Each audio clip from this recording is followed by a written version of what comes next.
Hello students, आज के इस वीडियो में हम स्टार्ट करने जा रहे हैं 10th क्लास साइंस का केमिस्ट्री सेकंड चैप्टर, जिसका नाम है एसिड, बेस एंड सॉल्ट।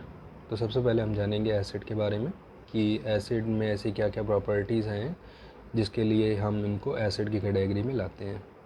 कहते हैं these are the substance which have sour taste and they turn blue litmus solution red, they give H+ ion in aqueous solution. तो कहते हैं वे substance, ठीक है, जिनका टेस्ट जो होता है शोर यानी खट्टा होता है, साथ ही जो ब्लू लिटमस सॉल्यूशन को रेड कन्वर्ट कर देते हैं जब इनमें हम लोग ऐड करते हैं ब्लू लिटमस में एसिड को, और साथ ही जो एक्वस सॉल्यूशन में क्या देते हैं H+ आयन देते हैं, यानी जब इनको वाटर में डिज़ोल्व करा जाता है तो जो ब्रेक होके क्या देते हैं H+ आयन देते हैं। तो ये प्रॉपर्टी जिन सब्सटेंस में पाई जाती है उन्हें हम लोग नाम देते हैं एसिड, ठीक है। फॉर एग्जांपल बात करें तो HCl, H2SO4, HNO3 यानी hydrochloric acid, sulphuric acid, nitric acid, ये आपके क्या है एसिडिक इन नेचर है, यानी इनमें ये सारी प्रॉपर्टी पाई जाती हैं और इनको हम लोग कैटेगराइज करते हैं स्ट्रॉन्ग एसिड। क्या कैटेगराइज कर रहे हैं? Strong acid. अब स्ट्रॉन्ग या वीक में क्या कैसे पहचानते हैं? तो कहते हैं ऐसा कोई भी एसिड जिनको वाटर में डिज़ोल्व करे या जिनको मेल्ट करें और वो कम्प्लीटली डिसोसिएट हो जाए, किसमें? आयनों में, ठीक है, आयंस में क्या हो जाए? ब्रेक हो जाए। तो ऐसे एसिड को हम लोग नाम देते हैं स्ट्रॉन्ग एसिड, और ऐसे एसिड जो कम्प्लीटली डिसोसिएट ना हो आयनों में, ठीक है, वे हमारे क्या कहलाते हैं? Weak acid. तो जैसे आपके HCl, H2SO4, HNO3 ये आपके स्ट्रॉन्ग एसिड कैटेगरी में आते हैं। इसी तरह से जैसे आपका हो गया एसिटिक एसिड, ठीक है, CH3COOH, और H2CO3 यानी कार्बोनिक एसिड, ये आपके वीक एसिड है, क्योंकि जब इनको आप वाटर में डिज़ोल्व करोगे तो ये कम्प्लीटली डिसोसिएट नहीं होते हैं, ठीक है, आयनों में, इसलिए कहते हैं ये वीक एसिड है, ठीक। तो जितने भी एसिड होते हैं जब इनको हम लोग वाटर में यानी एक्यू मतलब होता है एक्वस सॉल्यूशन बनाते हैं तो ये क्या देखते हैं आप? आयनों ब्रेक होकर क्या दे रहे हैं? H+ और Cl-। ऐसे ही H2SO4 जब डिज़ोल्व होता है तो क्या देता है? 2H+ plus SO4 double minus. Acetic acid भी जब वाटर में डिज़ोल्व होता है तो बनाता है acetate ion CH3COO- plus H+। तो इन सभी में हमने देखा कि जब इनका हम लोग एक्वस सॉल्यूशन यानी वाटर में डिज़ोल्व करते हैं तो जितने भी एसिड हैं वो सभी क्या देते हैं? H+ आयन देते हैं। यानी एसिड में जो कॉमन चीज़ है वो क्या है? H+ ion. यानी जितने भी एसिडिक सब्सटेंस है वो सभी अपने में क्या रखते हैं? H+ आयन यानी हाइड्रोजन आयन रखते हैं, इसलिए इनको हम लोग एसिडिक नेचर के मानते हैं, ठीक है। अब हम बात करेंगे टाइप्स ऑफ एसिड के बारे में। तो टाइप ऑफ एसिड में फर्स्ट आपका है ऑर्गेनिक एसिड, ठीक है। ऑर्गेनिक एसिड यानी which acid which are obtained from natural sources such as plant and animal are called organic acid और नेचुरल एसिड, ठीक है। तो ऐसे सब्सटेंस या ऐसे एसिड जो नेचुरल सोर्सेज यानी प्लांट और एनिमल से फाइंड आउट होते हैं, ठीक है, उन्हें हम लोग ऑर्गेनिक एसिड या नेचुरल एसिड कैटेगरी में लाते हैं। जैसे आपका हो गया फॉर्मिक एसिड, HCOOH, ठीक है। तो फॉर्मिक एसिड जो कि आपका मधुमक्खी या जो आपका चींटी होती है, आंट, या आपका बीज में जो स्ट्रिंग होती है, डंक होता है, उसमें पाया जाता है फॉर्मिक एसिड, ठीक है। तो चींटियों के डंक में, ठीक है, आंट के स्ट्रिंग जो होती है उसमें पाया जाता है, इसलिए उसी से ये फाइंड आउट होता है। तो एक एनिमल से यानी एक इंसेक्ट से मिलने वाला आपका सब्सटेंस है जिसको हम लोग नाम देते हैं फॉर्मिक एसिड। इसी तरह से एसिटिक एसिड CH3COOH। तो एसिटिक एसिड आपका विनेगर में पाया जाता है, ठीक है, सिरका जिसे बोलते हैं विनेगर, वो आपका कहलाता है एसिटिक एसिड। इसी तरह से ऑक्जेलिक एसिड, ऑक्जेलिक एसिड भी आपका फ्रूट हो गया, ठीक है, ग्रीन वेजिटेबल्स हो गई, उनसे मिलने वाला आपका एसिड है। तो ये जितने भी आप एसिड देख रहे हो ये सभी कहाँ से मिलते हैं? एनिमल या प्लांट से फाइंड आउट होते हैं, यानी नेचुरल सोर्सेज से फाइंड आउट होते हैं, इसलिए नाम देते हैं ऑर्गेनिक एसिड या नेचुरल एसिड। फिर आ जाता है बेटा आपका मिनरल एसिड। मिनरल एसिड यानी which are obtained from minerals like sulphate, nitrate, chloride etcetera are called mineral acid, ठीक है। तो ऐसे एसिड जो आपके मिनरल्स से फाइंड आउट होते हैं, ठीक है, नेचुरल सोर्सेज यानी प्लांट और एनिमल से फाइंड आउट नहीं होते, ठीक, ऐसे एसिड को हम लोग नाम देते हैं mineral acid. For example sulphuric acid, H2SO4, nitric acid, HNO3, hydrochloric acid, ठीक है, HCl, ये सभी आपके क्या हैं? मिनरल एसिड कैटेगरी में आते हैं। इन सभी में आप देखते हैं जैसे सल्फ्यूरिक एसिड है तो इसमें सल्फेट आयन है, नाइट्रिक एसिड है इसमें नाइट्रेट आयन है, हाइड्रोक्लोरिक एसिड है तो क्लोराइड आयन, ये सभी आपके क्या है? मिनरल्स हैं जिनसे इन एसिड को प्रिपेयर किया जाता है। तो इस तरह से एसिड को हम लोग दो कैटेगरी में डिवाइड कर सकते हैं, ऑर्गेनिक या नेचुरल एसिड, और दूसरा क्या है? मिनरल एसिड, ठीक है। अब हम बात करेंगे केमिकल प्रॉपर्टीज़ ऑफ एसिड के बारे में। The chemical property of acid में सबसे पहले हम बात करते हैं reaction of acid with metal. ठीक है, कहते हैं जब किसी भी एसिड की मेटल यानी एक्टिव मेटल वर्ड भी यूज़ करा जाता है, ठीक है, तो मेटल के साथ जब रिएक्ट कराते हैं तो ये क्या फॉर्म करेंगे, तो कहते हैं acid react with active metals, ठीक है, to give salt and hydrogen gas.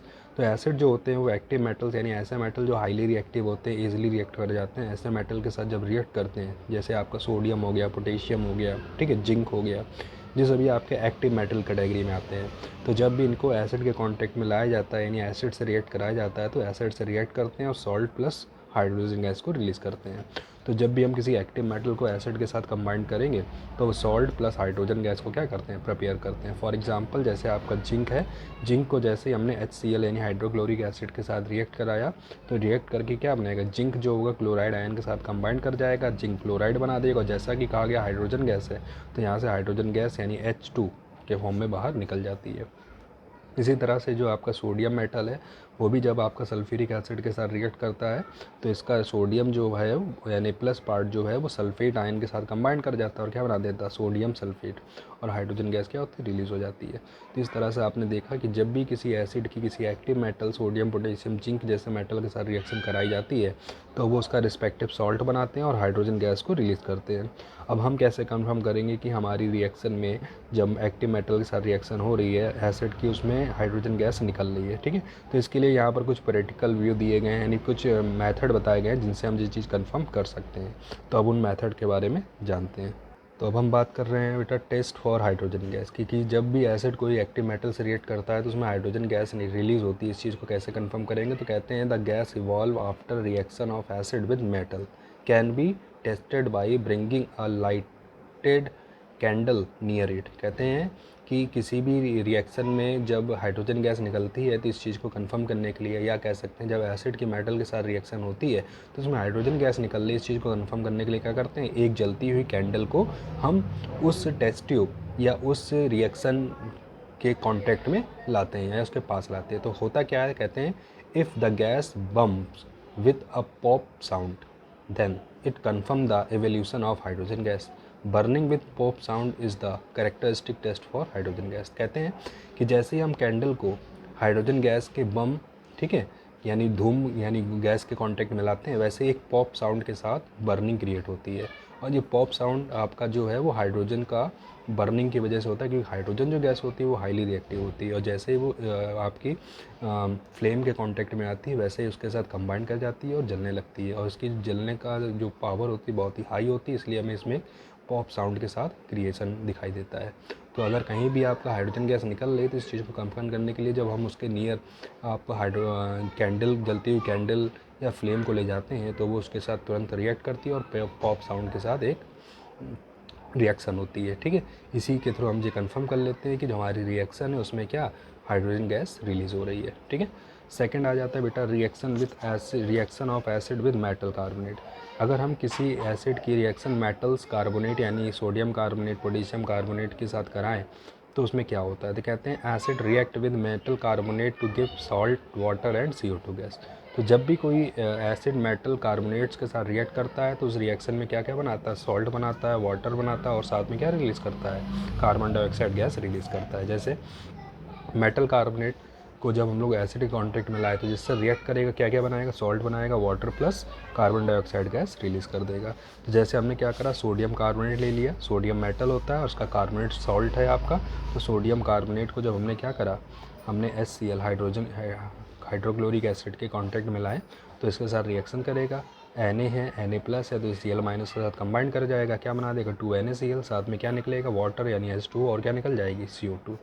इसी तरह से कैल्शियम कार्बोनेट, ठीक है, कैल्शियम आपका मेटल होता है तो कैल्शियम जो है उसका सल्फेट NaSO4 डबल माइनस के साथ कंबाइन करके बना देगा कैल्शियम सल्फेट और water plus CO2 gas release हो जाती है।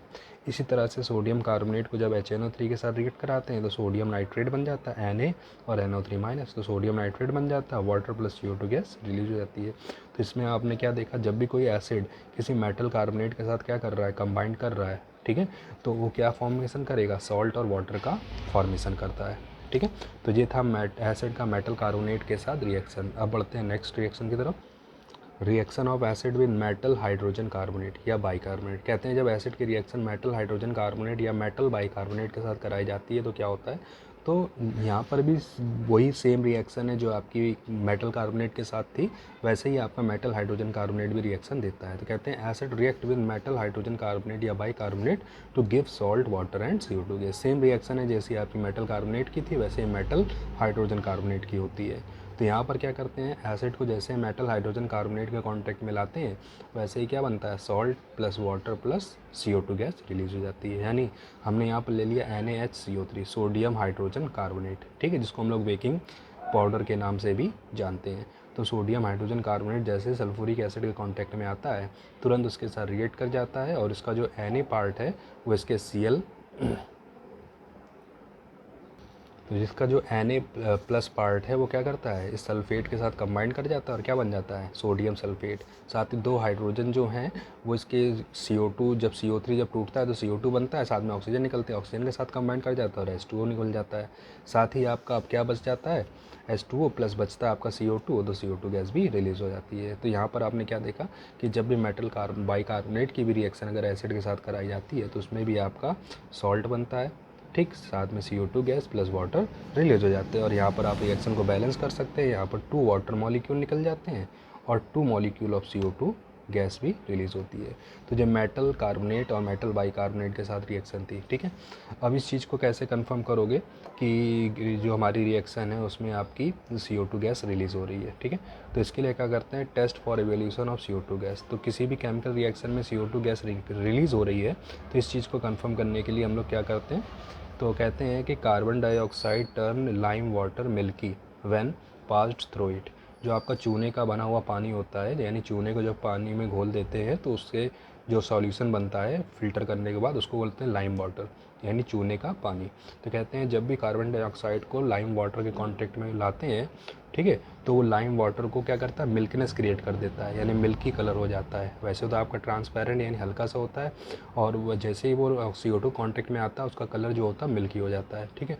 This is the characteristic test for CO2 gas, ठीक, जो कि एक कंफर्म करता है कि जो आपका रिएक्शन है उसमें CO2 गैस क्या हो रही है, बाहर निकल रही, इवेल्यूट हो रही है फॉर CO2 गैस, ठीक है। This happen because of the formation of A white precipitate of calcium carbonate. ऐसा क्यों होता है, क्योंकि जो आपका CO2 है वो लाइम वाटर में जो प्रेजेंट आपका कैल्शियम आयन है उसके साथ कंबाइन करके कैल्शियम कार्बोनेट बनाता है, जिससे उसका एक वाइट प्रेसिपिटेट क्रिएट होता है जो आपके मिल्की कलर के जैसा दिखाई जाता है। तो ये आपका लाइम वाटर है यानी कैल्शियम हाइड्रोक्साइड जो CO2 के साथ कंबाइन कर रहा है और क्या बना रहा है, कैल्शियम कार्बोनेट, और ये कैल्शियम कार्बोनेट का फॉर्मेशन ही इसका मिल्की कलर अपीयर कराता है। फिर क्या कहते हैं, but when excess of CO2 is passed through the lime water it make milky colour of lime water disappear, ठीक है। तो कहते हैं जब आप एक्सेस में CO2 गैस पास करा दोगे तो उसमें जो मिल्कनेस थी, ठीक है, वो क्या होगी, धीरे धीरे डिसअपियर हो जाएगी। This happen because of the formation of calcium hydrogen carbonate which are soluble in water. ऐसा क्यों होता है कि जब आप एक्सेस में CO2 गैस पास कराते हो तो जो कैल्शियम कार्बोनेट है, ठीक है, वो क्या करता है, एक्सेस ऑफ CO2 के साथ कंबाइन कर जाता है और बना देता है कैल्शियम हाइड्रोजन कार्बोनेट। और कैल्शियम हाइड्रोजन कार्बोनेट जो होता है वो वाटर में डिज़ोल्व हो जाता है और डिज़ोल्व हो जाने की वजह से उसका कलर जो होता है वो ट्रांसपेरेंट हो जाता है, यानी मिल्की कलर डिसअपियर हो जाता है।